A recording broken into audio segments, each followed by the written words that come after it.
आज मैं आपको टेट 2025 ताल्लुक से बताऊंगा जो मोस्ट इंपॉर्टेंट है इंस्ट्रक्शंस। आप मेरा वीडियो एंड तक देखिए, मेरे सब्सक्राइब करें, शेयर करें, लाइक ज़रूर करें, अपने फ्रेंड को ज़रूर भेजें क्योंकि ये वीडियो आपके लिए मोस्ट इंपॉर्टेंट है।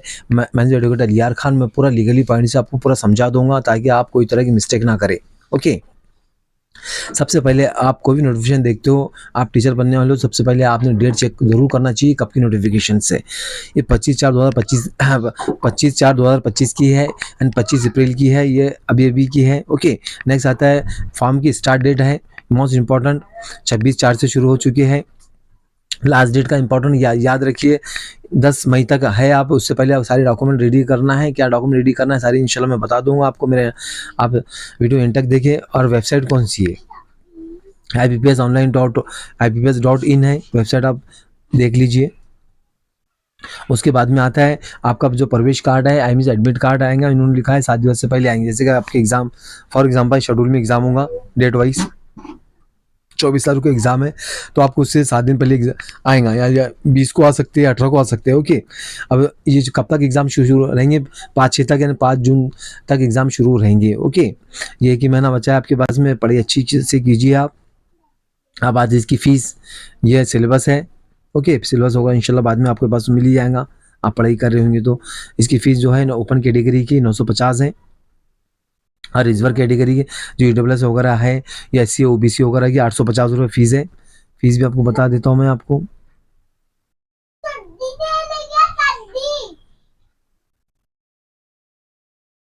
जस्ट 1 मिनट, ये फोटो वगैरह मिक्सल है, देख लीजिए फीस है ओपन कैटेगरी की। पूरा हमारा इंस्ट्रक्शन रीड करा हुआ है, इस करके थोड़ा सा आपको 950 है। और रिजर्व कैटेगरी EWS भी है, OBC भी, ST भी, NT भी, VG भी, सबकी 850 है। ओके, और सेल्फ डिक्लेरेशन ये है, मैंने आपको बता दूंगा मैं। इन्होंने जो लिख के दिया है MSCE ने, महाराष्ट्र स्टेट जो है, इन्होंने ये दिया है, लेकिन जो स्पेशल जो मॉडिफिकेशन दिया है तो आप बेटर ये है ये ना लिखे, बल्कि मैं आपको बता दूँ कौन सा लिखे। ओके, अब आता है हमारा फोटो। सब मोस्ट इंपॉर्टेंट चीज़ फोटो है, अब याद रखिए क्योंकि हम एग्जाम के टाइम में जो एग्जामिनर होते हैं फोटो ज़्यादा चेक करते हैं, और आपके फोटो की वजह से फॉर्म रिजेक्ट ना हो जाए, इस करके आप मेरा ये इसको अच्छे से समझे, अच्छे से इंस्ट्रक्शन को एक 1 बाय 1 मैं क्या बोल रहा हूँ उसको पर आप अमल करें। सबसे पहले आपका जो फोटो है, आपको फोटो समझ लीजिए आप।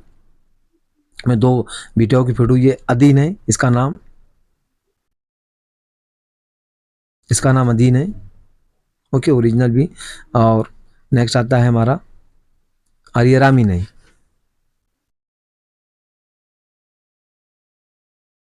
ये रामीन है। ओके, ये दोनों फोटो एक्सेप्टेबल है, कोई प्रॉब्लम नहीं है आपका। अब हम समझते हैं फोटो की इंस्ट्रक्शन क्या क्या है, क्या ताकि आपका कोई प्रॉब्लम ना आए। सबसे पहले फोटो आपका कैसा होना चाहिए, पासपोर्ट कलर फोटो होना चाहिए, नंबर 1 इंस्ट्रक्शन। दूसरी इंस्ट्रक्शन में क्या है आपका, हाँ, आप जब फोटो मतलब कैच कर रहे हो, ये भी कैमरे के थ्रू कैच करा हुआ है, मोबाइल के थ्रू, तो उस टाइम में आपका बैकग्राउंड वाइट होना चाहिए। वाइट बैकग्राउंड हमने कैसा किया है वो भी चीज़ क्लियर कर देता हूँ मैं आपको। बीजी रूमर में जाइए, फोटो कीजिए, क्रॉप करने को बीजी रूमर अपलोड कीजिए, और वाइट बैकग्राउंड हो जाता है, कोई मसला नहीं है। ओके, नेक्स्ट आता है सनलाइट में फोटो मतलब कि कैप्चर करा हुआ है ये भी। ओके, नेक्स्ट आता है, इसमें लिखा है कोई तरह का फोटो पर फ्लैश नहीं आना चाहिए। ओके, आपकी राइट आई अगर फ्लैश आता है तो आपका फोटो एक्सेप्टेबल नहीं रहेगा। नेक्स्ट, अगर आपका चश्मा है तो गॉगल्स वगैरह आपका ट्रांसपेरेंट हो, आपकी आईज पूरी तरह के नज़र आना चाहिए। अभी बात समझ लीजिए। ओके, कोई तरह का रिफ्लेक्शन नहीं आना चाहिए, आपकी राइट आई नहीं नज़र, अगर आपकी फ़ोटो नज़र नहीं आती है तो आपका हो सकता है फॉर्म रिजेक्ट हो जाए, तो आके भी आपकी नज़र आना चाहिए, ये कंपलसरी बात है। और जो ब्लाइंडनेस है उनको कोई प्रॉब्लम नहीं आता है। ओके, नेक्स्ट आता है cap, head and dark glasses are not acceptable, याद रखिए, टोपी। उसके बाद में आता है डार्क ग्लासेस एंड काला चश्मा नहीं एक्सेप्टेबल है इनके पास में। नेक्स्ट आता है रिलीजियस हेडवेयर इज अलाउड, इन्होंने लिखा है रिलीजियस है, अलाउड है मतलब परमिशन दी गई है, लेकिन एक कैसा परमिशन में है, आपको पार्शियली परमिशन है, ऐसा पूरी परमिशन नहीं है। एंड आपका चेहरा 100% नजर आना चाहिए, but it must not cover your face, आपका फेस पूरा कवर नहीं होना चाहिए, नहीं तो ऐसा होना पूरा फेस कवर हो जा रहा है, तो ऐसा नहीं होना चाहिए। जिस तरह से अदीन का है, ये अदीन है, इसका फेस तो आप थोड़ा सा इसको ये कान भी दिखा सकते हो, कोई प्रॉब्लम नहीं, बेटर रहेगा। एंटी के मुताबिक कान दिखना चाहिए।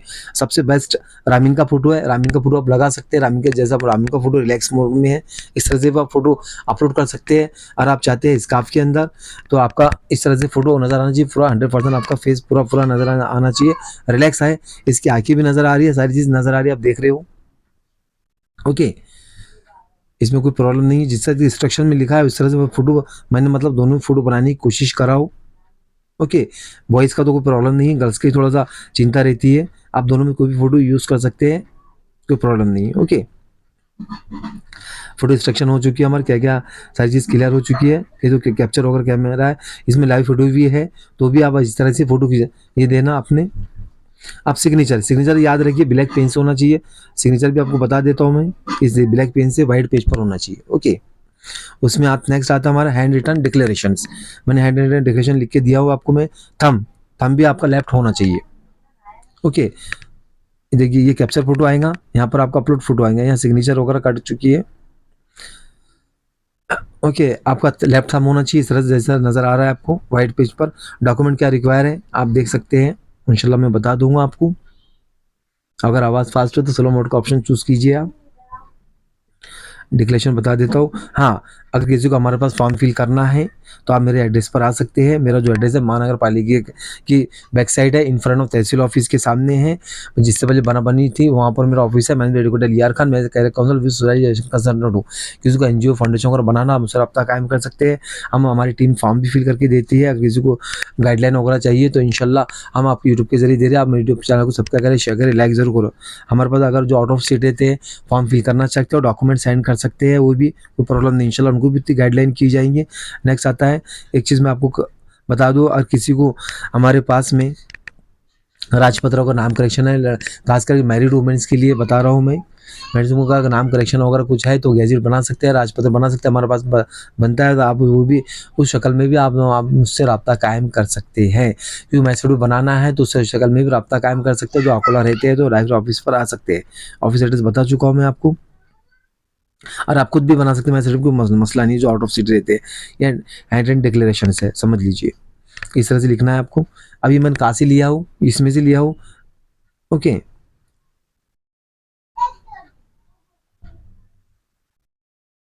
आपका हैंड रिटन डिक्लेरेशंस,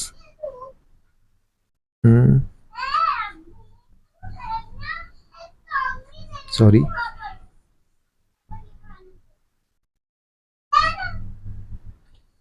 ये देख लीजिए। Text for the handwritten declaration is as follow. ये इसमें से पेज नंबर मैं इसको रोक देता हूँ मैं, ताकि आप जूम करके भी देख सकते हैं। ओके, हैंड डिक्लेरेशन का आप एक चीज़ में आपको क्लियर कर दूँ, इसमें बताया कि कोई भी डॉक्यूमेंट आपकी फॉर्जरी करते हो तो आपका मतलब कोई भी स्टेज में आपका ऑर्डर टर्मिनेट कर सकते हैं। इसलिए जो ओपन कैटेगरी का जो बना जाता है आपको लीगली बनता है तो बनाइए, नहीं तो अदरवाइज आप ओपन में ही फॉर्म फिल कीजिए। कास्ट वालों के लिए अगर आपके कास्ट सर्टिफिकेट आपके पास मतलब ओरिजिनल है, सारी चीज़ें सही है, तो आप कास्ट सर्टिफिकेट फॉर्म फिल कीजिए, नहीं तो अदरवाइज ओपन में फॉर्म फिल कीजिए। कोई तरह का फॉर्जरी, कोई तरह की लालच में मत आइए, ताकि आपका प्रॉब्लम नहीं आए। कोई भी स्टेज में आप जॉब लगने के 10 साल बाद भी आप जॉब से मतलब कि टर्मिनेट हो सकते हैं, कोई भी कंडीशन में। इसमें बात क्लियर लिखी हुई है, इस करके हैंड रिटन डिक्लेरेशन ले रहे हैं ताकि उन पर कोई तरह की आफत ना आए। उससे पहले आपके हाथ बांध दे रहे हैं ना काट दे रहे हैं, समझ रहे हो। ये होता है इसका मतलब, कोई तरह का मतलब गलती मत करना। हम लीगली पॉइंट से आपको समझा रहे हैं, नहीं तो अभी को कोर्ट के चक्कर खाने होंगे। इस तरह से हैंड रिटन डिक्लेरेशन लिखा हो मैंने, यहाँ साइन करना। साइन याद रखिए, सिग्नेचर कैपिटल लेटर में नहीं चलेंगे आपकी। इन्होंने क्लियर लिखा है ब्लैक इंक से साइन करना, जिस तरह मतलब के टेढ़े मेढ़े रखीला जैसे कहते हैं, कोई भी मतलब कि आपने कर देना वो चल जाएंगे आपकी, है ना। जैसे मंगोड़ों के टांगा भी चल जाते हैं, लेकिन साइन ब्लैक पेन से नहीं, ब्लैक पेन से चलेंगे। और आपकी कैपिटल लेटर में नहीं लिखना आपने नाम पूरा।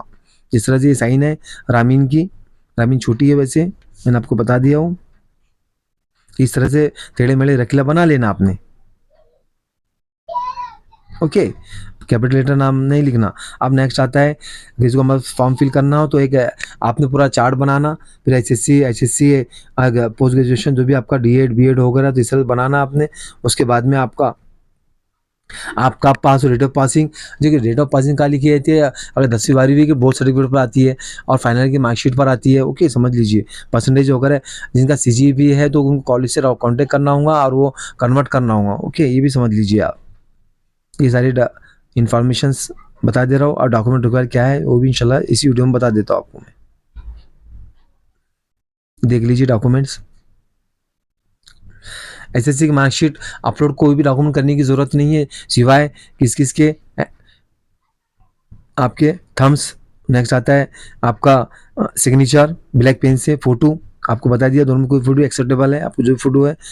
ओके, और डिक्लेरेशंस SSC मार्कशीट और बहुत थोड़ी इसकी मैंने इस करके लिखा है, उस पर पासिंग डेट लिखी आती है, ईयर नहीं। हाँ, आप बहुत सारे क्वेश्चन सर ये क्वेश्चन करते हैं सर, मार्च आपका एग्जामिनेशन डेट रहती है, एग्जाम देते हैं, आपका रिजल्ट मई या जून में आता है, ये समझ लीजिए।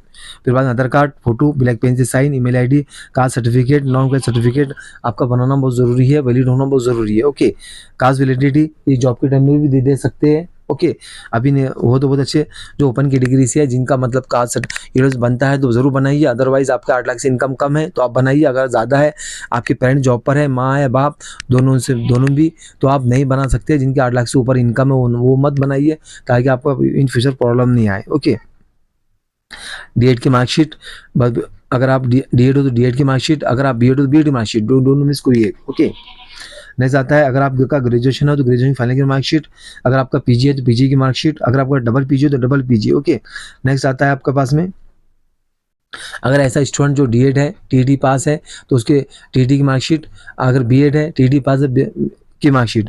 मैंने इसमें लिखा हो आप समझ लीजिए, ऐसा स्टूडेंट जो D.Ed पास है लेकिन TET पास नहीं है, ओके ना माई TET पास है ना CTT पास है, तो वो स्टूडेंट एलिजिबल नहीं है।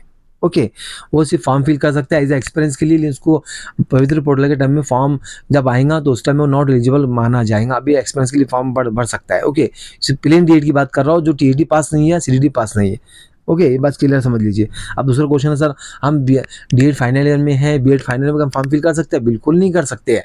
हाँ, ऐसा स्टूडेंट वो चाहता है कि मैं एक्सपीरियंस के लिए फॉर्म फिल करूँ, 1000-2000 का मतलब कि आपके जाएंगे, लेकिन एक्सपीरियंस के लिए आप फॉर्म फिल कर सकते हैं, लेकिन आप एलिजिबल नहीं है। मेरे बोल आपको मैं एक्सपीरियंस के लिए कह रहा हूँ। ओके, ये बात समझ लीजिए। ओके, आप फॉर्म फिल कर सकते हैं, कोई मसला नहीं, लेकिन आप टाइम ऑफ द पवित्र पोर्टल में जब आप फॉर्म फिल करोगे उस टाइम में नॉट एलिजिबल कहलाओगे। अब नेक्स्ट आता है B.Ed। अब B.Ed के लिए क्वेश्चन में क्लियर कर देता 9वीं 10वीं 11वीं 12वीं के लिए आपको भी क्लियर कर दूंगा, CTT या TET की जरूरत नहीं है, वो फॉर्म फिल कर सकता है, वो उस टाइम में एलिजिबल रहेगा।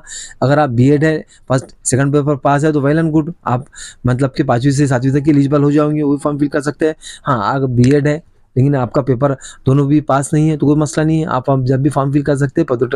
पवित्र के टाइम, पवित्र पोर्टल के टाइम पर आप एलिजिबल नहीं B.Ed वाला कैंडिडेट। ओके, B.Ed की बात कर रहा हूँ, इसमें लिखा है, आप अच्छे से पढ़ सकते हैं। अब ऐसा कैंडिडेट जो D.Ed पास है लेकिन CTT first paper pass, second paper pass है, कोई भी एक दोनों पेपर वो फॉर्म फिल कर सकता है। ग्रेजुएशन को कोई मसला नहीं आएगा आपका, ग्रेजुएशन तो वेल एंड गुड, मसला नहीं है आपका। डॉक्यूमेंट रिक्वायर है, किसी को हमारा तो फॉर्म फिल करना हो ये डॉक्यूमेंट लाइए, साथ में आप ओरिजिनल लाइए अच्छे से, और किसी को मतलब के आउट ऑफ सिटी रहता है तो ये डॉक्यूमेंट भेजिए आप मैं सारी चीज़ मैं क्लियर कर चुका हूँ आपको मैं। अगर कुछ पूछना हो कमेंट सेक्शन में पूछ सकते हैं। अब मैं चैनल को पर बहुत सारी इन्फॉर्मेशन इंशाल्लाह आती रहेंगी, कोई भी क्वेरी है तो इंशाल्लाह सॉल्व करते रहूँगा मैं। अगर आवाज़ फास्ट हो तो आप में स्लो मोड का ऑप्शन चूज़ कर सकते हैं। मैंने आपको एक डेमो बताया फॉर्म का, इसमें डेट वगैरह रहती है। इस तरह से आप थोड़ा सा घर पर प्रिपरेशन कर लीजिए, टेबल बनाइए, इस तरह से आप बना लीजिए ताकि आप समझ में आ जाए कौन से मीडियम से है, आप कौन से बोर्ड से हो, SSC हो, कौन सा सब्जेक्ट्स है, कब पास हुए थे, कितना परसेंटेज है, फर्स्ट क्लास है, सेकंड क्लास है, एक पेन से टेबल बना लीजिए ताकि आप समझ में आ जाए आपके। ओके, कुछ रहता है तो इंशाल्लाह उसके नेक्स्ट वीडियो बना के दूंगा आपको। ये हमारा फर्स्ट वीडियो है, इंशाल्लाह काफ़ी कवर चीज़ कर चुका हूँ मैं एक ही वीडियो के अंदर। कुछ रह जाता है जैसे बहुत सारी जो क्यूरी रहती है वो भी नेक्स्ट वीडियो में इंशाल्लाह कवर करके दूंगा मैं। Thanks for watching video.